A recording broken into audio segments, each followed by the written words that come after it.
Okay. Hi, everyone. Let me start from a reminder where we were last time. I want to finish up the non-interactive zero knowledge from random oracles. And then show one alternative in the common random string model, which is as efficient, but takes 3 rounds and requires, well, common random string. Okay, so this is where we were last time. Oh, okay, it's not the same format. So we showed that we have the Sigma protocols, very efficient, honest verifier, zero knowledge, 3 rounds for languages where the statement is an image of a one-way function and the witness is the pre-image. So the image is, say, a bunch of encryptions, and the pre-image is the plaintext and the randomness that shows that the encryptions are of elements that are in correct relations. Or, you know, and you can extrapolate from that to and we'll see other applications in that of that nature, but it's a very powerful class of languages. And using such class, we can make these languages the proofs, the Sigma protocols, non-interactive, and they actually at that point are not just honest verifier zero knowledge, but general zero knowledge if we have a random oracle. So the methodology was that you have this 3-round proof system where the prover's first message is a commitment, so-called A. Given the statement and the commitment, the verifier replies with a challenge, C, and the prover responds with so-called response computed, right, based upon all these inputs, where R is the randomness of the prover. Then you can make it non-interactive if the challenge is an output of the hash function applied to a statement and the prover's commitment.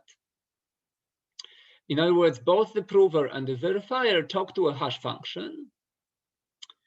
And when a prover basically performs the 3-round on HVZK in his head by computing the challenge, querying the hash function for the challenge, and sending just the commitment and response. And given that the verifier can also check with the hash function what was the challenge corresponding to the statement and that commitment, they can verify this proof, right? So let's see that why exactly this is both zero knowledge and sound in the random oracle model. Okay, so let us start. Let us start from that. So we see compiled from the Sigma protocol to a NIZK in a random oracle model. Okay, and so let's the Sigma protocol is the Sigma protocol is a pair of algorithms.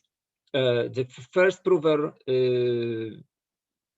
what do they call it? P1, the randomness space, so this is the space of verifiers randomness. P2, the response algorithm, and the verification algorithm. Okay, and P1 on X, W, witness, and an internal randomness creates a commitment. the challenge is just chosen at random from the space R. P2 on XW and this challenge and his randomness outputs the response, and the verifier on the statement and this transcript outputs 1 or 0. Okay, and the compiler to a NIZK is that the prover on XW runs P1 and P2 on XW and sets the challenge as X of X and A. Okay, and the verifier X ACC accepts if the sigma protocol verifier accepts on the transcript, and C is the hash of X and A. Okay, so that was a NIZK where both the prover and the verifier talk to the hash function. Okay, so what do we want to claim about it? So first of all, well, we want to make two claims. First of all, that this is that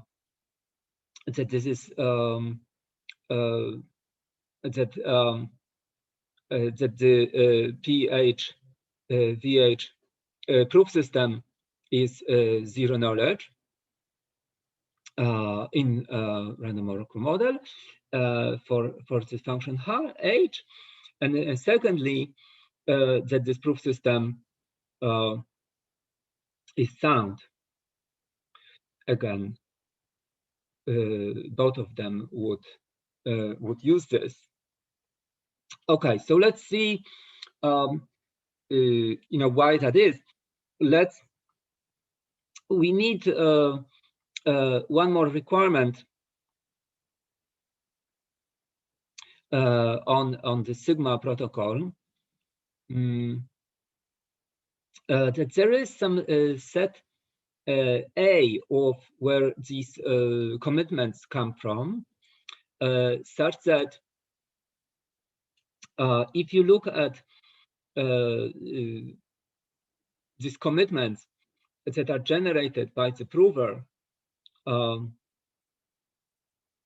okay, and it's a randomized process, they are distributed uniformly in set A. Okay, and this is so, and this is so for all X in the language and all witnesses W for it. Okay, for it is given X. And if you remember the proof systems for these group homomorphisms, one-way group homomorphism, the commitments were just random statements in the language. So there were random elements in the range of the one-way function, of the one-way group homomorphism. So there were random elements in the target group. They were uniform in the target group by the construction of these Sigma protocols. Okay, so given this additional requirement, which these proofs do satisfy, let's see. Hold on a second.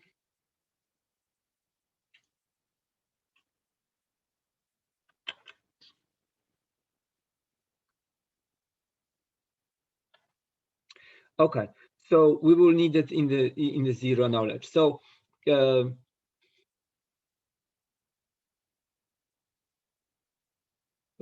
i.e. zero knowledge.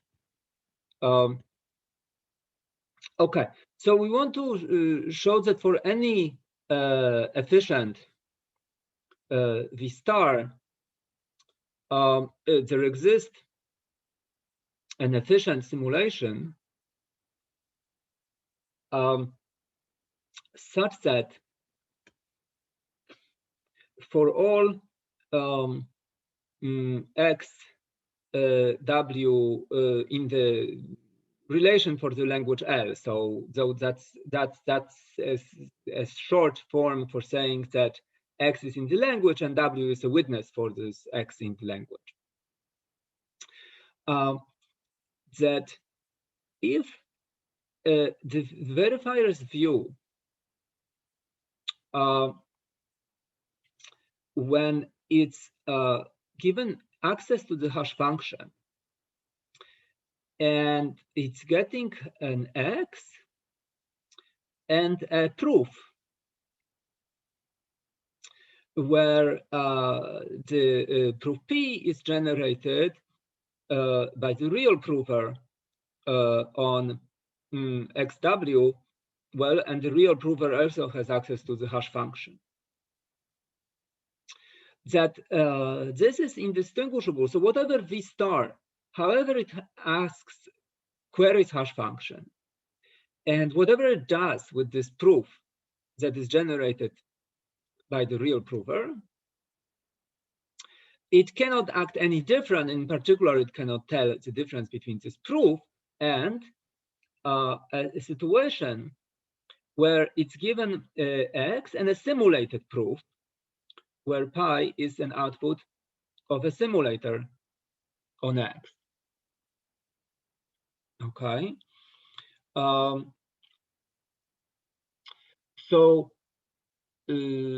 Okay.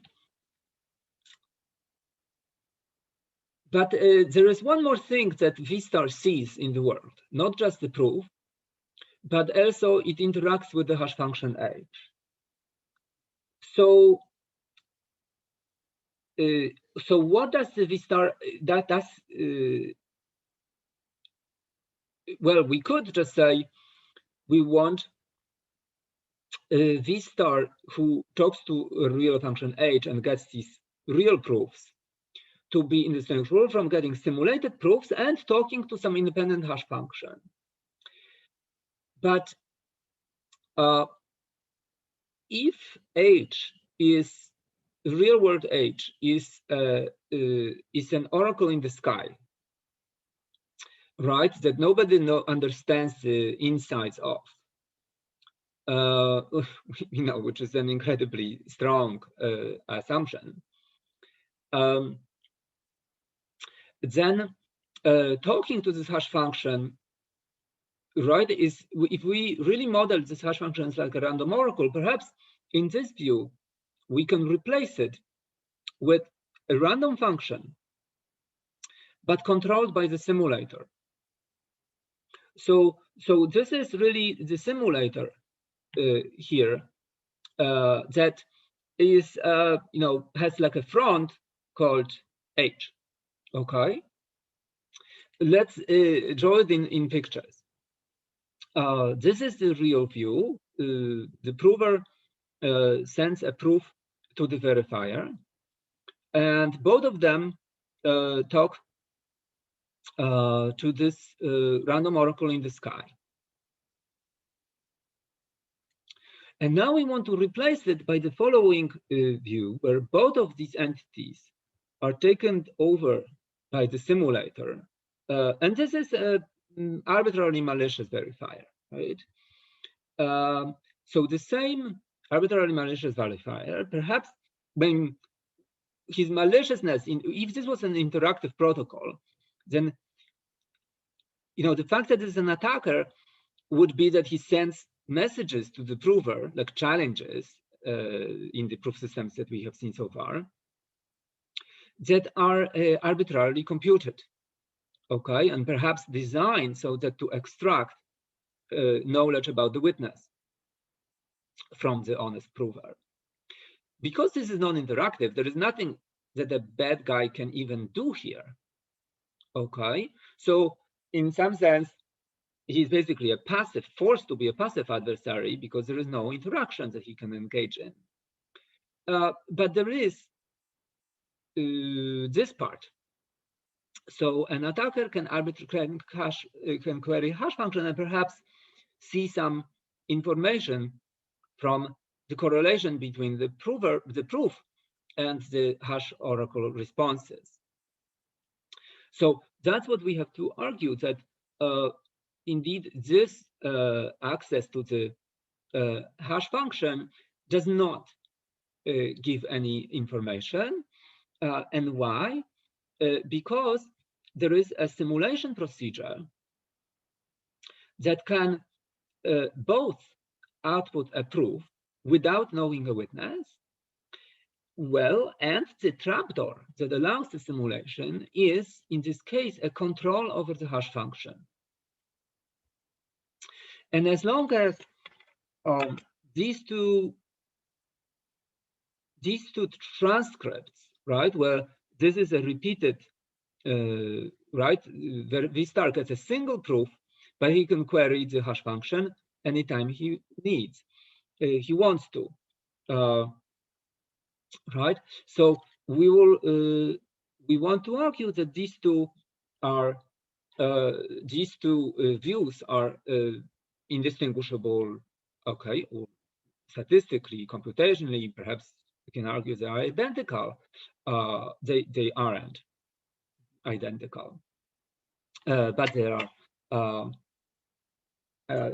actually statistically close under the assumption that this guy is a polynomial time.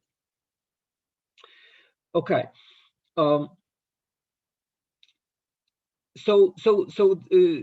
Control over the hash function is, if you recall, a few weeks ago, we showed this for encryption, we showed this for signatures, that in a random oracle model, a simulator or a reduction which has control over the hash function can show that a break in the real world of, say, CMA property of signatures or CCA property of encryption would translate into solving some hard underlying problem by a reduction that controls the hash function. Okay, this is the same instance of that random oracle model proof paradigm. Okay, so how does the simulator work? Okay, well, so he picks first. He starts by picking a random challenge. Then it runs the Sigma protocol simulator, right? So this underlying proof system, 3-round proof system, was a Sigma protocol. So there existed a simulator that, given a statement and arbitrary challenge, generated the commitment and response, which created the accepting transcript, given that the verifier's challenge is this one. So given that the simulator guessed, quote unquote, the verifier's challenge correctly. In other words, that he guessed what this challenge from the hash function is. But he doesn't need to guess, because here he controls the hash function. So he just sets the output of the hash function on this statement commitment pair to be the challenge that it chose. However, it might be that at that point, when it created this proof, the verifier sees this hash function. Well, we cannot pretend that this hash function was born at the moment that simulator starts working, right? Because statements in a computer system, right, are going to be basically adaptively chosen based on, if say we want to implement it and we say that this hash is SHA-256. We don't even know what are the statements that people will want to prove eventually for using this proof system. So they definitely were able to query the hash function before the simulation began. So if V star queried age on this pair, and therefore he already have seen that age of XA is not this value chosen by the simulator, but already some previous value, right? Some whatever this hash function output at the time, then stop the simulation simply, give up. Okay, and that's it. And output otherwise output the proof as this AZ pair, but throughout answer age queries at random, right? So if V star asks whatever X prime A prime query to age, just the simulator just answers at random. Yes. So in particular, this part of the simulation, so to speak, takes care of all the previous hash function queries before X was picked. Okay. So, okay, why is this zero knowledge? Okay, why is this view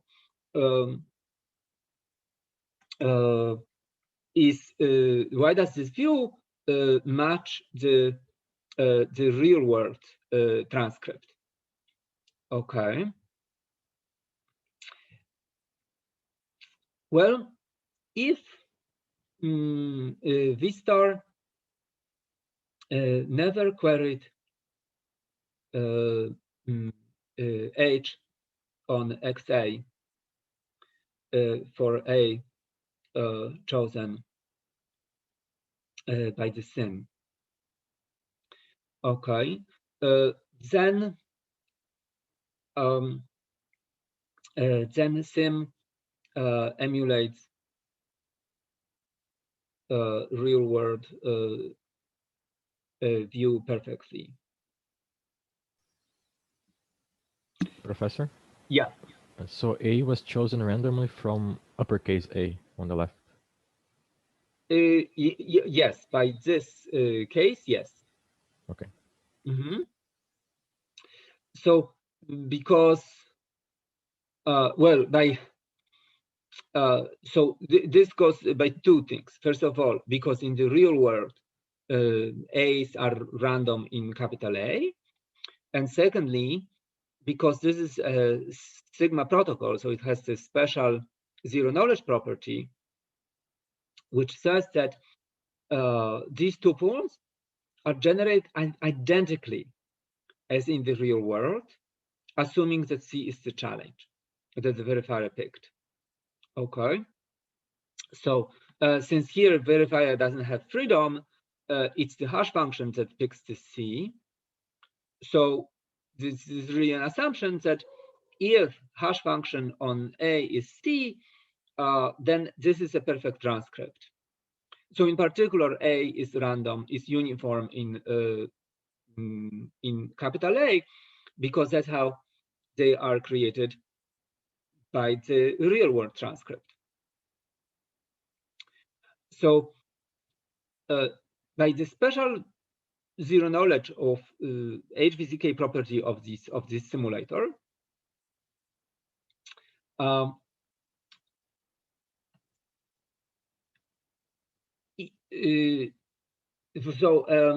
actually not never queried, haven't if visitor haven't queried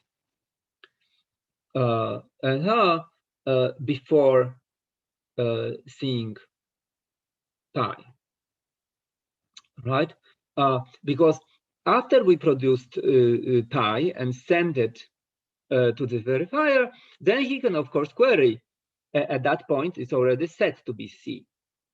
Okay, so the abort in a simulation is if V star queried it before the simulator set it in this way.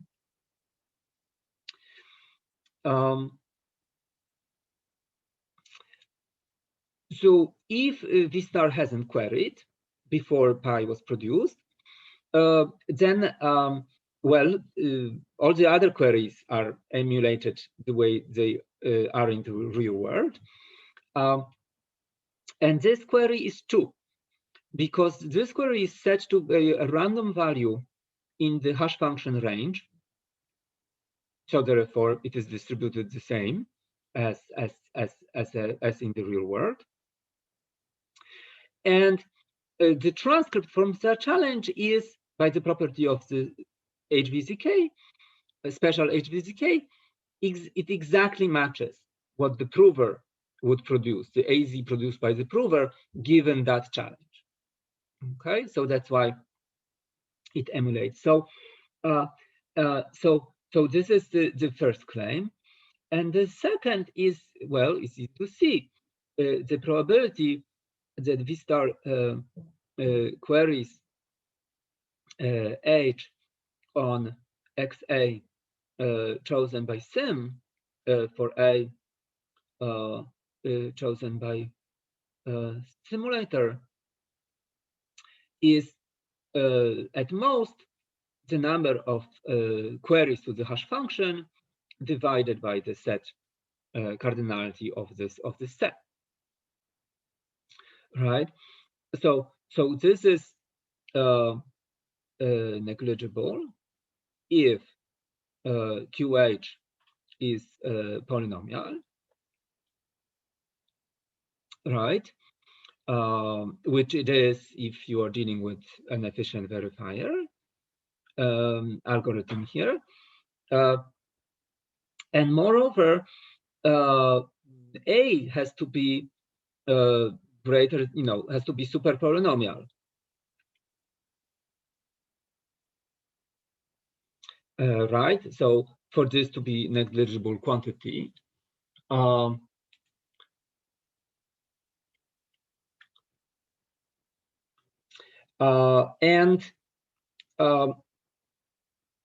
this is true for these homomorphisms. So this part is true. Why? Because again, this is a range of these one-way group homomorphism. So this is the target group. This is the size of the target group.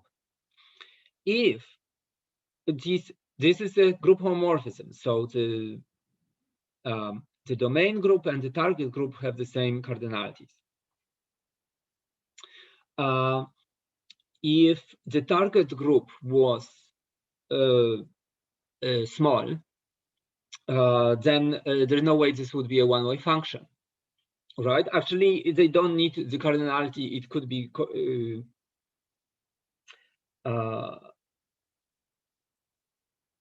could it be collapsing? I guess it could be collapsing, and it still wouldn't matter because there's still it couldn't be a one-way function unless the target was the size of larger than polynomial, because you would just sample elements in the domain, compute it forward, and with high probability you would find a pre-image of an element in the target. Okay, so this just follows from the setup as well.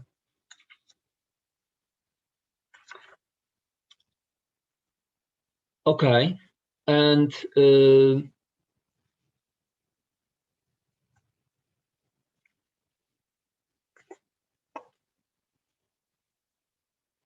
okay, so where am I here? Okay, so let's see the second property, which is soundness. Okay. So here we switch roles, right? Because we are going to argue that for every efficient provers, the probability that a prover and every X not in the language, the probability that the prover who talks to a hash function outputs AZ such that the verifier who talks to the hash function on X AZ accepts, we want this to be negligible. Okay. So why is that? It's just see. So the prover is given access to this hash function, and he can query it on any point like this, and he gets a challenge. His goal is to output A and Z, which accept. Okay, and now by special soundness of the Sigma protocol, we know that for every if X is not in the language, then for every A, there exists only one C, such that there exists a response such that verifier on XACZ accepts. Okay, so that was the special soundness that if you were in a wrong, if X was incorrect,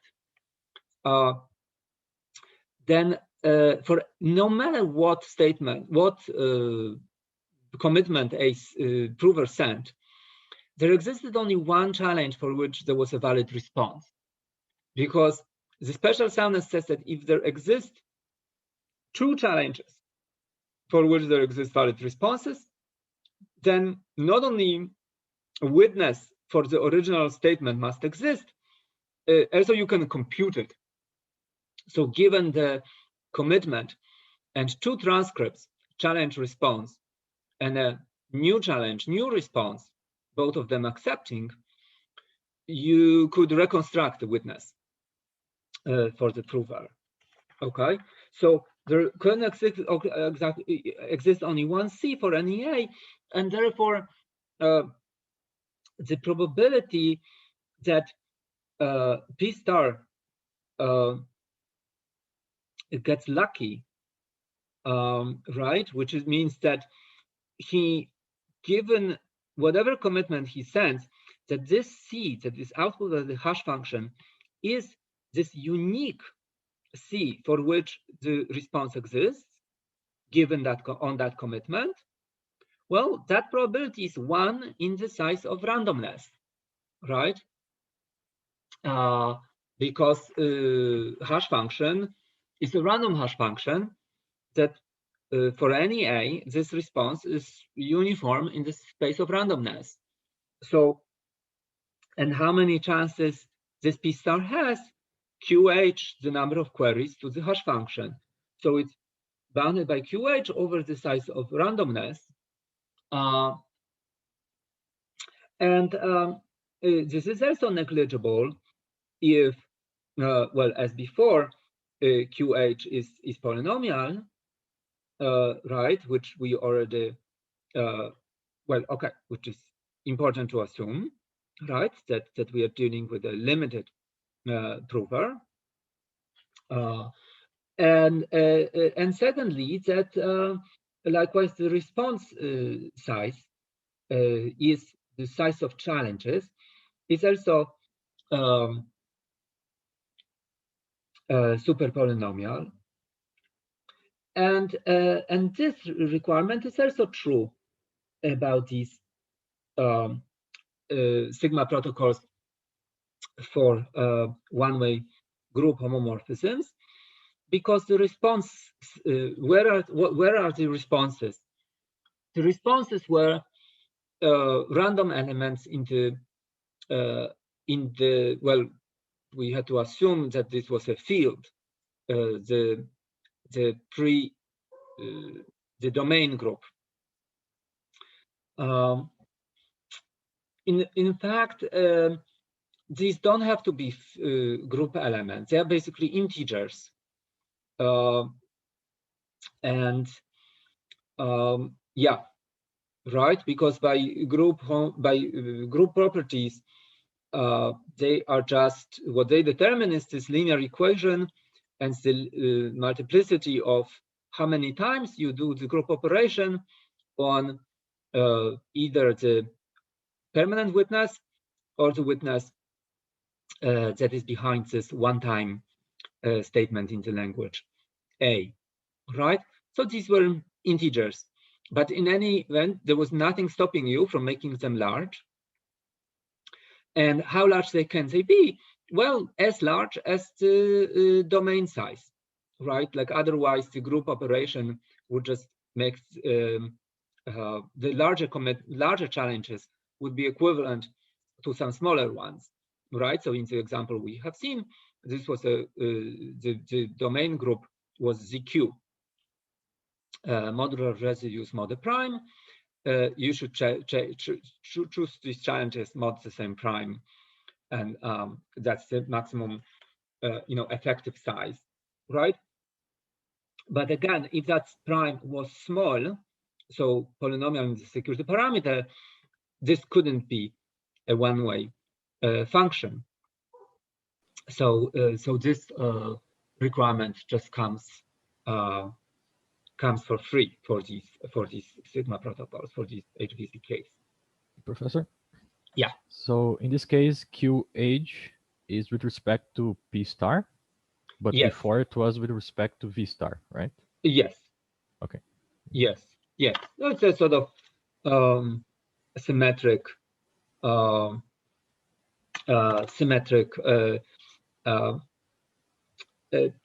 property, right? Right.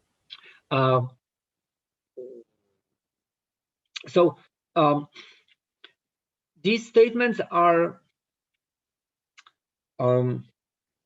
it's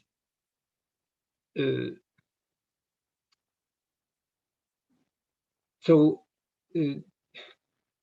there is no computational assumptions here, right? It's not conditional upon any hard problem. It's an information theoretic argument, but yet it makes sense only when applied to algorithms that have a limited access to this hash function. Polynomially many hash queries is the limit for both the verifier and the prover, right?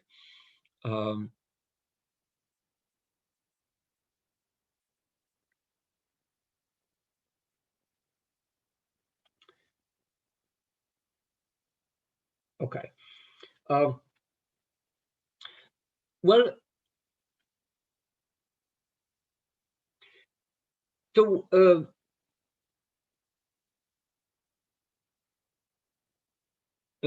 one question you can ask many questions, of course, but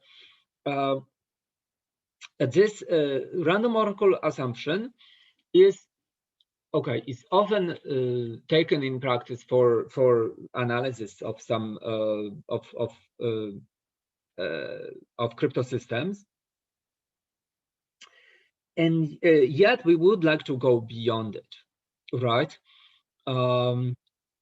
There is it is an unrealistic assumption, really, right? Like we know that some concrete hash functions like SHA are not, their guts are publicly known. It's not a random function. There were explicit attacks on this random oracle methodology given in the following sense. You can construct a scheme, a signature scheme, encryption scheme, zero knowledge proof, which is secure, assuming that the hash function is a random oracle, but yet for any concrete instantiation of this hash function, the scheme is broken. Now, why is that? Perhaps the scheme uses the code of the hash function in such a way that it basically subverts that once the hash function is fixed and deterministic, it opens the way to attack. As far as I know, all these schemes are in some sense unnatural, okay, but yet they exist. So the methodology of basing your trust of security argument on a random oracle model is, we see counterexamples. And well, in practice, right, like who standardizes this random oracle? Who guarantees that the designers of the hash function didn't embed some trapdoors that in particular disqualify these security arguments? Here you can ask a question, what would be the trapdoors in the hash function that would allow explicit attacks on the soundness of this argument, of this proof system? So how would you design a hash function in such a way that it looks like a random function, but it has some trapdoors inside, and those trapdoors can be used if a prover knows those trapdoors, then it can cheat. In other words, it can find the AZ pair, and the C is going to be the unique C that for that commitment A, which allows for which the response exists, Z exists, and this prover will find it, even though X is not in the language. Okay, so that's the question.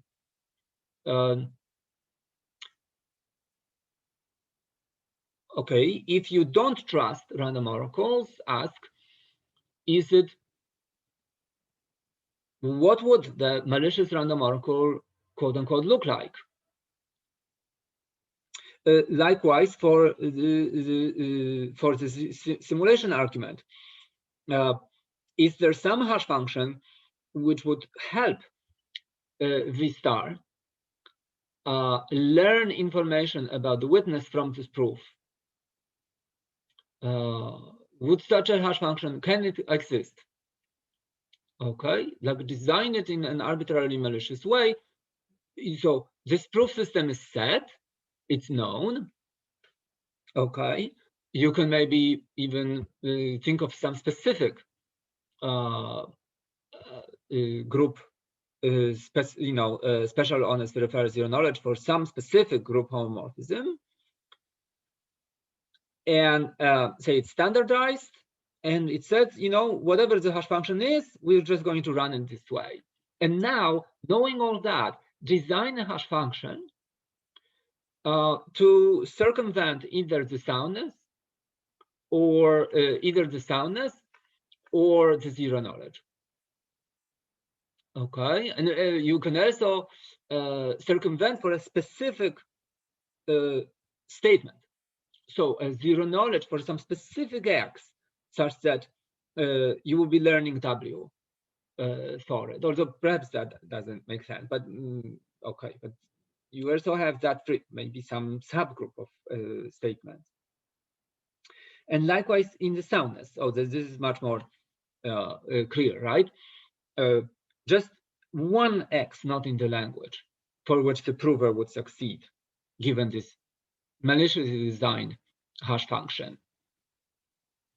Okay, here's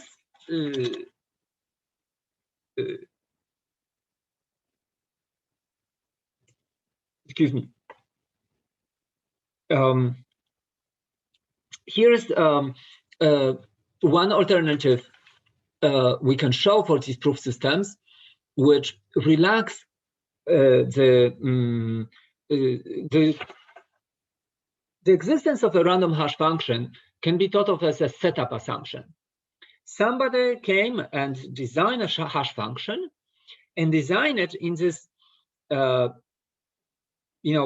even hard to conceptualize, or exactly show like what does this mean, but in this perfect way that the hash function is really like a random function, okay, like a random oracle in the sky. And even the designer cannot control its randomness, okay, which is absurd, really, once you put it that way. Okay, so it's a strong setup assumption that we have this random hash function in the sky. Here is an alternative setup assumption, CRS, right, which we have seen in the case of, no, actually, no, maybe we haven't yet, right? So Sigma protocol also implies a zero knowledge proof in CRS, which stands on a common either random string model or common reference string model.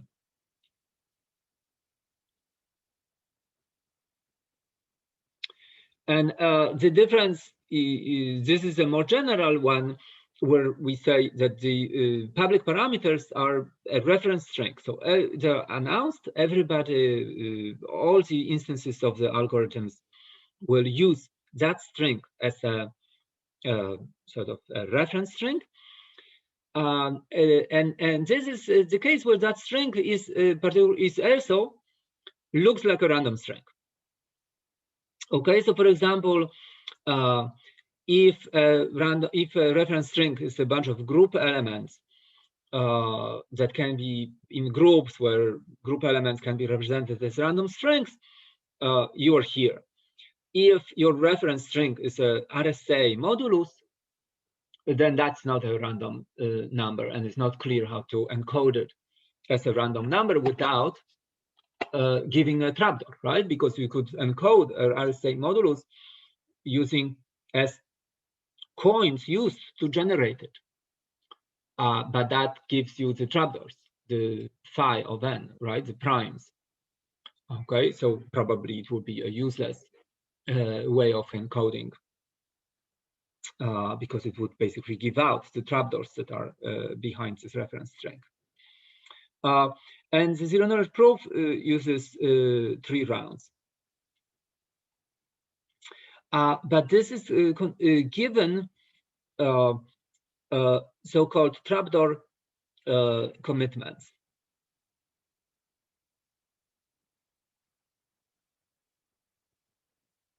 Trapdoor commitment scheme. Okay, so let's see first what's a trapdoor commitment, and let's see first what's a commitment. Commitments are used in cryptographic protocols all over the place, so it's a very general tool. So that they're not going to just come in, in this particular construction.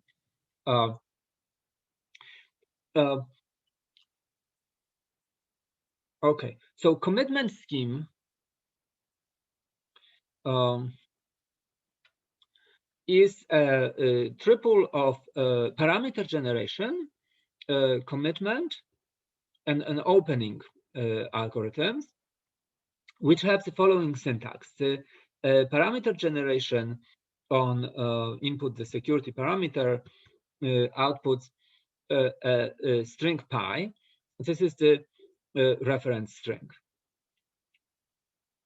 This string will basically define an instance of a commitment scheme, and in these proof systems, this will be the common reference string that everybody running the proof system will refer to. This also implies some message space M for the commitment scheme, but using a collision-resistant hash can be extended to all bit strings because you just hash onto this message space. If the message space is large enough, then the hash function can be collision-resistant, and you can commit to arbitrary bit strings. Although the properties will then be subject to the collision resistance of this hash function. Okay. The commit algorithm, given this pi as a reference string, takes any m in this message space, any message, and outputs a pair of commitment and decommitment. So this is called commitment, and this one is called decommitment.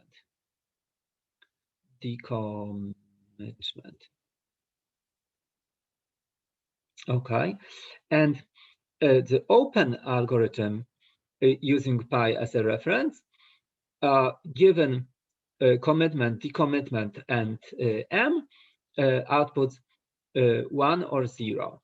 So this is accept or reject.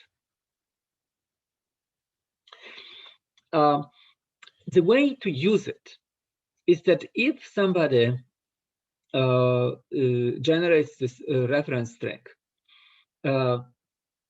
then party A on message M can use the commitment scheme to generate commitment and decommitment for this M, send the commitment. This is called commitment to the message M to party B. And the property of this should be that given commitment C, B should learn nothing or nothing in the computational sense about M. So C should be like an encryption in that sense. It should reveal no information about the plain text. Okay, but if this is followed by the decommitment, and at this point A says, okay, this was the message that was committed in here, B, so this is called commitment phase, and this is called the opening.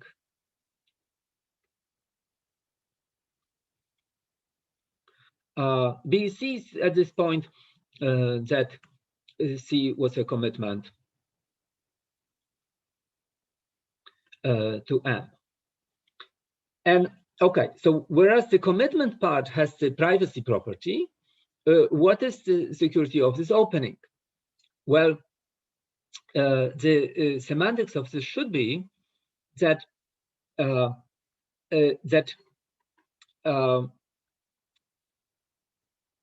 so this is the privacy property, or this is called the hiding.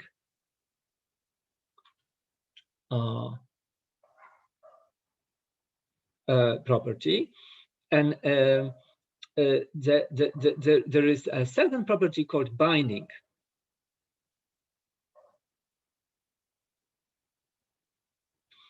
which is that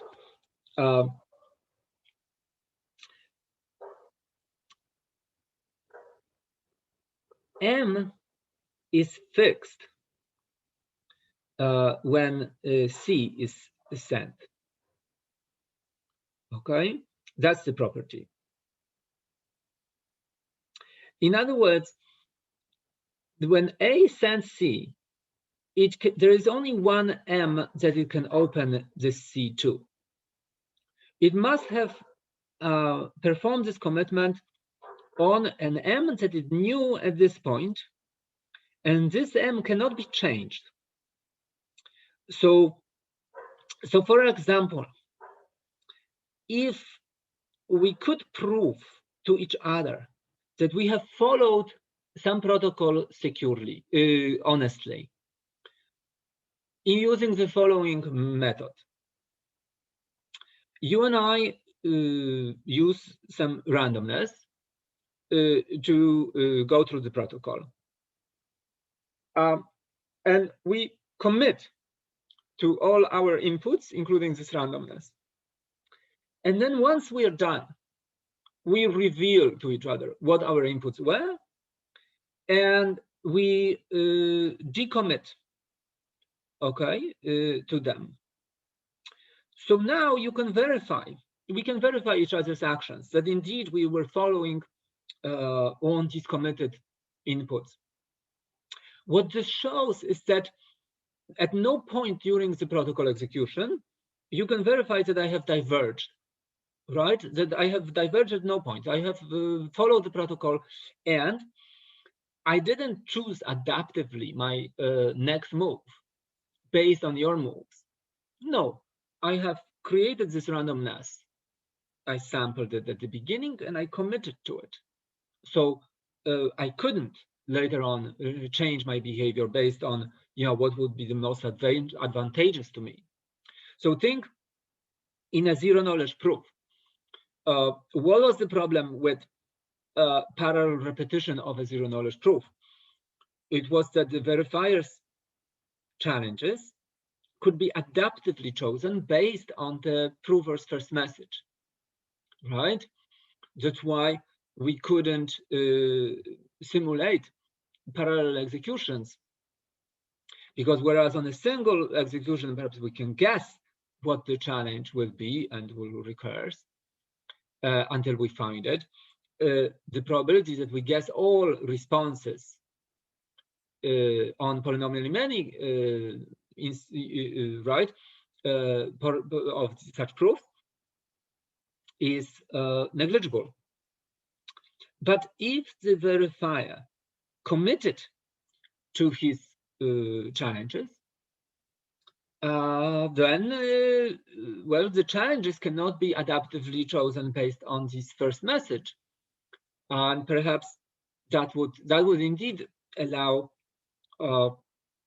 zero knowledge proofs. Okay, except for now, at least in this version, we need SCRS to keep the commitment parameters. Okay, some commitment schemes do not require these parameters to be chosen by the trusted some trusted process. Instead, the A who creates a commitment can locally generate these quote-unquote parameters, and therefore they basically vanish because they're part of the commitment. The commitment is generated together with the parameters, okay? So therefore it's basically subsumed. And the commitment still has these properties. Okay, so this in fact will be used in the zero knowledge in the plane model. For now, let's do commitments in here because we'll also need one more property, namely the trapdoor property of the commitment scheme, which we didn't get to yet. Okay. So what are these intuitive hiding and binding properties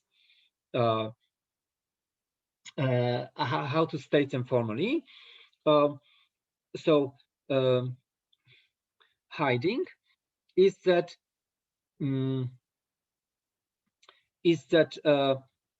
for all pi generated by the publicly the parameter generation, and well, and all M0, M1,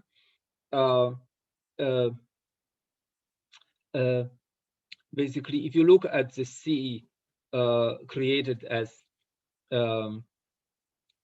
commitment, so if you create commitment, the commitment as commitment of M0 and look at the Cs, these are indistinguishable from Cs that are created as commitments to M1. Okay, and this is still informal because in a full definition we would this goes not over just Cs but over pairs of pi and C, and you don't need to do them for all. This could be for random pi's only, right? And these messages perhaps are chosen based on pi, right? So you don't need to do this for all messages. These are only messages output by some efficient process, but it must have a pi parameter as an input. But unlike encryption, perfect hiding is possible, i.e. You replace this with perfect. Okay, so these two distributions are actually identical. Okay, which well, in encryption you can have it for a one-time encryption, right? Like a one-time path for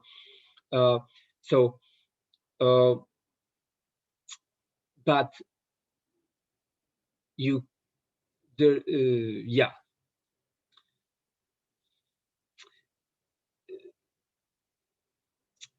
Yes, so one-time encryption can have this property.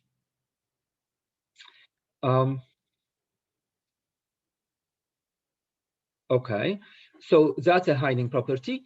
Binding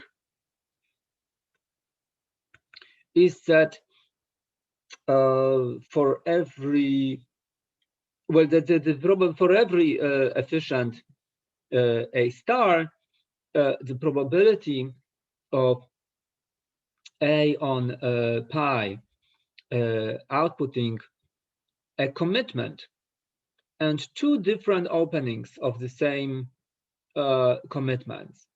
So an opening of this commitment to message M0 and an opening of this commitment to message M1, where the probability goes over random parameters such that M0 is not equal to M1 and both open C D0 M0 and open C D1 M1, they both open to 1, right? They both accept. That this probability must be negligible. Okay, so that's the binding property. And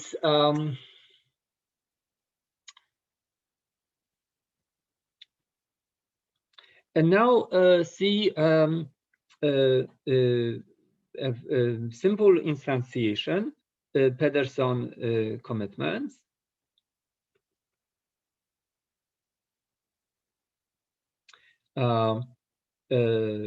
secure under discrete logarithm assumption.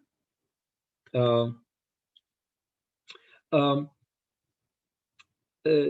pi, so let G generate prime order group, and the public key generator sets public key parameter generator sets the parameters as GH for H randomly chosen from the same group. So H is another random element in the group. The message space is the Q. Okay, and to commit to M, pick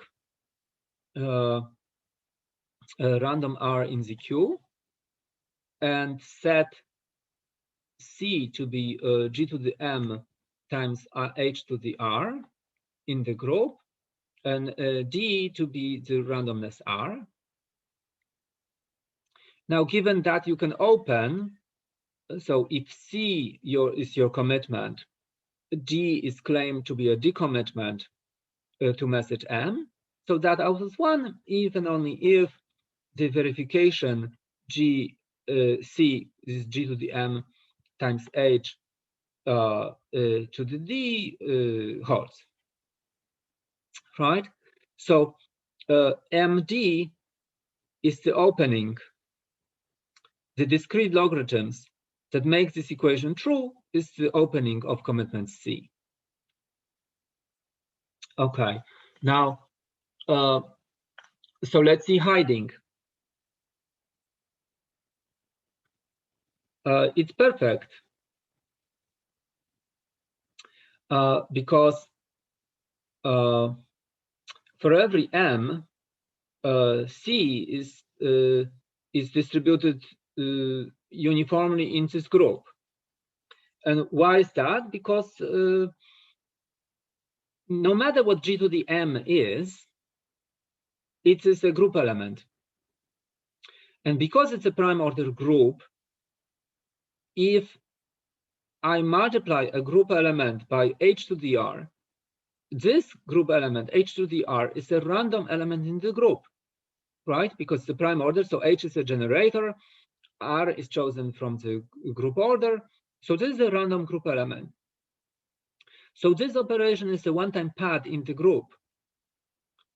It shifts whatever G to the M was to a random group element. So C is a random group element independent of M, and therefore, whether you generate C based on M0 or you generate it based on M1, these are every time just random group elements. So they're distributed identically. Okay, and binding. Well, so what happens if somebody given GH creates a commitment C with two different decommitments that open to a different message, right? So let's see. If C is equal to GM0 HR0, and that's also equal to GM1 HR1, right? Then the discrete log between G and H can be computed, right? We put G on this side, H on that side, and we divide by R0 minus R1, and we have the discrete logarithm. So it is M0 minus M1 divided by here, so it's R1 minus R0 mod Q, right? So, well, the only way this could fail is if R1 and R0 are equal. But if R0 and R1 were equal, then M0 and M1 would have to be equal. right? Because this element drops out, and this is a generator. So the only way this equality would hold if M0 and M1 were equal, and they, and that's not a break of binding. So an algorithm which can produce this, given the public parameters, would compute the discrete log between G and H. And this cannot hold under the discrete logarithm hardness if the parameters G and H are chosen as random, right? Because that's exactly the discrete logarithm assumption that it's hard. Okay.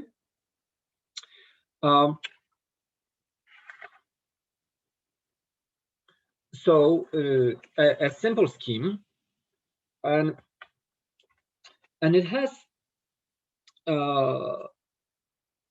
one more surprising property. Okay, it has more surprising properties than that, but here is another one.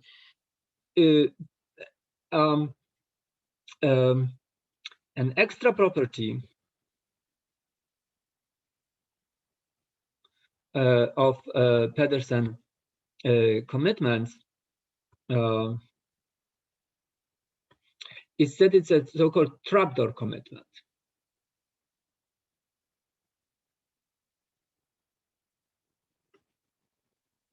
Okay, what is a trapdoor commitment scheme?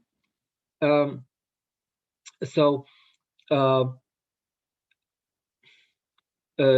is two more algorithms. Trapdoor parameter generation, which on security parameter generates parameter pi together with the trapdoor TD, and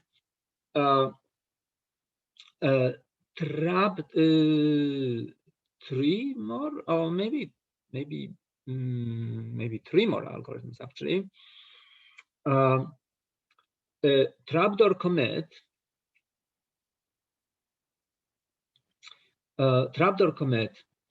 which given the trapdoor generates a commitment together with the trapdoor specific for that commitment. So when it's asked to commit, it actually doesn't know what it is committing to. It generates something that looks like a commitment together with the trapdoor, such that this is a third algorithm. The trapdoor opening algorithm, given a C trapdoor commit and any message M in the space, generates a decommitment for it. So it basically breaks, it is a way to explicitly break the binding property. The trapdoor commit generates the parameters together with some trapdoor that is given to the cheating A, so that whenever A is asked to commit to something, it actually doesn't. It generates C in a trapdoor using the trapdoor commit algorithm together with a little special trapdoor for it. That one is used at this stage when A is asked to open. A, because it didn't commit itself to anything really at the beginning, so it says, okay, let's see what would be the most beneficial message to decommit to. Okay, and it actually chooses this at this point. Whatever that message is, using the trapdoor generated during the trapdoor commitment, I will create something that looks like opening. Okay, and it will open to this supposed quote-unquote commitment C to message M. Okay, so what are the properties of these? The properties are that pi generated by the standard parameter generation and the trapdoor parameter generations are indistinguishable or identical, so nobody can tell if the public parameters are generated with this trapdoor. The commitments generated by the real com on Pi and trapdoor com that uses the trapdoor, and without loss of generality, trapdoor will contain the Pi, are also indistinguishable. So are indistinguishable from any M, right? So no matter what, what the real committer commits to, the trapdoor one generates something that looks just like that. But well, by hiding property, the commitments indeed should look indistinguishable no matter what the committed input is. But for syntactic correctness, we have to say this, right? And finally, that these generated by the commitment and by the trapdoor open are indistinguishable. So of course, to exactly say what this is, like I have to put all this syntax before me. But okay, let's not do this formally. And instead, let's just see that this Pedersen commitment has these properties, right? So for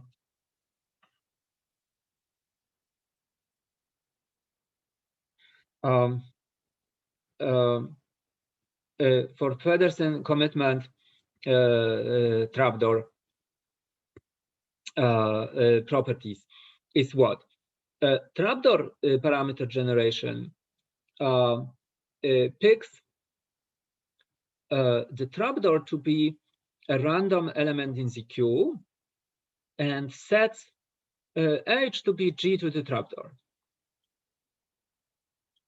Okay, so you can see where this is going. The hiding property was information theoretic. So when the trapdoor committer can do, it can generate commitments which look random easily, and it should be able to open any commitments it creates to any message. Now, if somebody can do this, then we can compute the discrete logarithm by G and H. But this guy already knows this trapdoor generation, this trapdoor. So in other words, it's not the direction between breaking binding and computing DL is not just one way. In fact, if you know DL, you can break binding because effectively you become a trapdoor committer and trapdoor opener using this discrete logarithm. So trapdoor commit picks the trapdoor for a given C at random in the queue and sets C to be G to that little trapdoor, right? So the trapdoors are just discrete logarithms of everything. And a trapdoor open of a given C using this trapdoor. And oh, well, actually, syntactically, I need the top level trapdoor as well.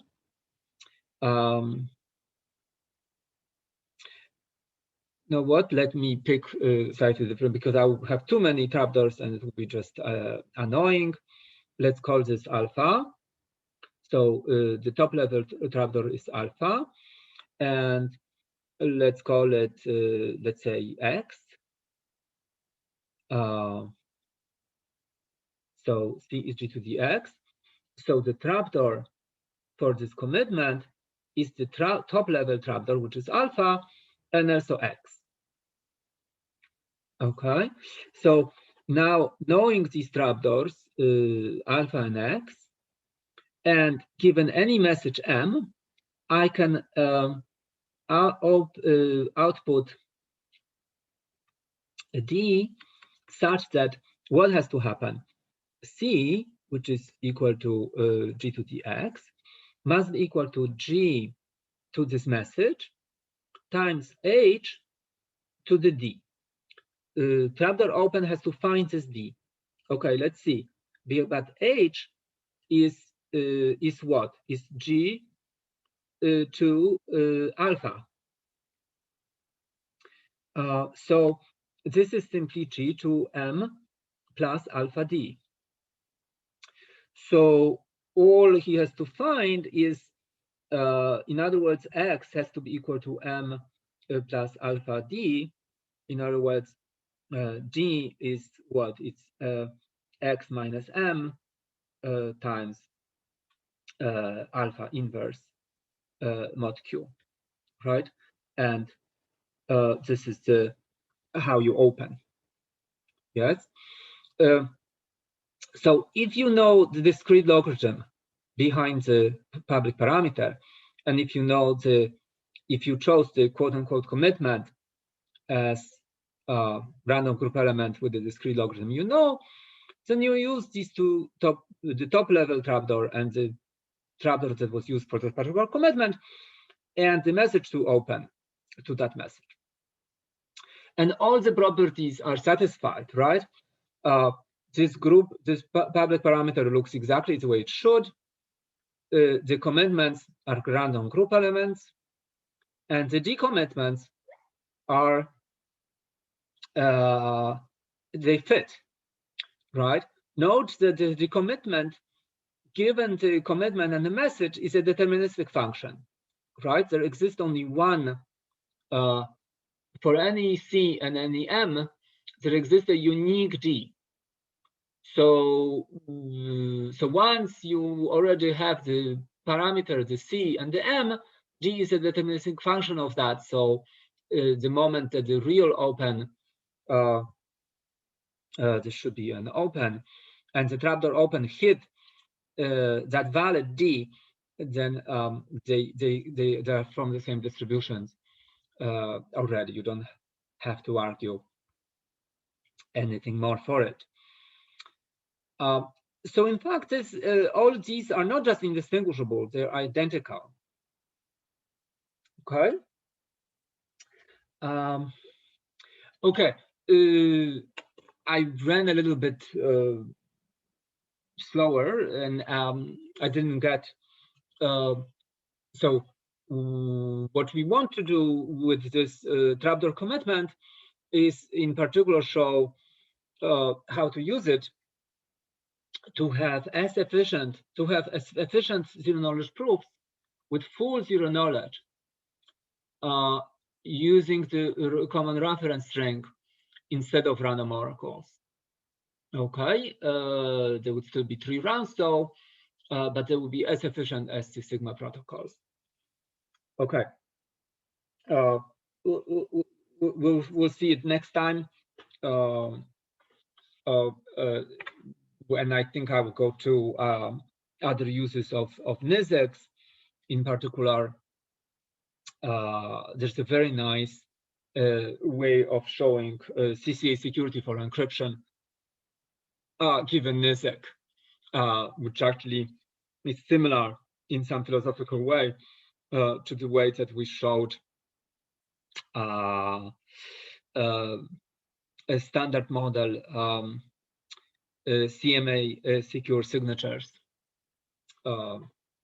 Okay, we'll talk about this similarity next time. It's sort of in the eyes of a beholder, whether you view the similarity there or not. Okay. Thanks, and see you next time. See you.